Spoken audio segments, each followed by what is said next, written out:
Micro credit bank মানুষকে উদ্যোক্তা হতে লোন দেবে জানিয়ে প্রধান উপদেষ্টা বলেন। ডক্টর মোহাম্মদ ইউনূস বলেছেন, মানুষ মাত্রই উদ্যোক্তা, সবাই উদ্যোক্তা হবে, এতে বেকারত্ব কমবে, কেউ আর চাকরি খুঁজবে না। ডক্টর ইউনূস আরও বলেন, মাইক্রো ক্রেডিট ব্যাংক হবে সামাজিক ব্যবসার ব্যাংক, এটা বাণিজ্যিক ব্যাংক হবে না, মালিক এখান থেকে মুনাফা অর্জন করতে পারবে না।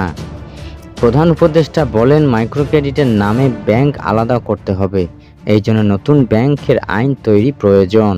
প্রধান উপদেষ্টা বলেন, মাইক্রো ক্রেডিটের বর্তমান নিয়মে সদস্যদের সঞ্চয় নিতে পারে, কিন্তু কারো ডিপোজিট নিতে পারে না। এটি একটি সীমাবদ্ধতা। যখন এর লাইসেন্স দেওয়া হবে তখন বলে দেওয়া হবে গুণানুগতিক ব্যাংকিংয়ের জন্য নয়, এটি মাইক্রো ক্রেডিট কার্যক্রমের জন্য দেওয়া হচ্ছে। ডক্টর ইউনূস আরও বলেন, ক্ষুদ্র ঋণ কর্মসূচি পরিচালনায় পৃথিবীতে একটা অন্য দৃষ্টান্ত স্থাপন করছে মাইক্রো ক্রেডিট রেগুলেটরি অথরিটি। তিনি বলেন, তৎকালীন গভর্নর ফখরুদ্দিন সাহেব আমাদের সমর্থন করলো, কিন্তু মাইক্রো ক্রেডিটের জন্য নিয়ন্ত্রণ কর্তৃপক্ষের প্রয়োজনীয়তা বিষয়ে প্রধান উপদেষ্টা নিজের অভিজ্ঞতার কথা জানান। তিনি বলেন, গ্রামীণ ব্যাংকের সাফল্যের পর প্রত্যেক এনজিও চেষ্টা করলো এই রকম কিছু করতে, ক্রমে প্রয়াস হতে আরম্ভ করলো, নানা রকমের নতুন জিনিস, নানা আইডিয়া নিজেদের সুবিধার জন্য ঢোকাতে আরম্ভ করলো। এটি ভবিষ্যতের জন্য খারাপ হবে মনে করে এটি রেগুলেটরি অথরিটি প্রয়োজন হলো।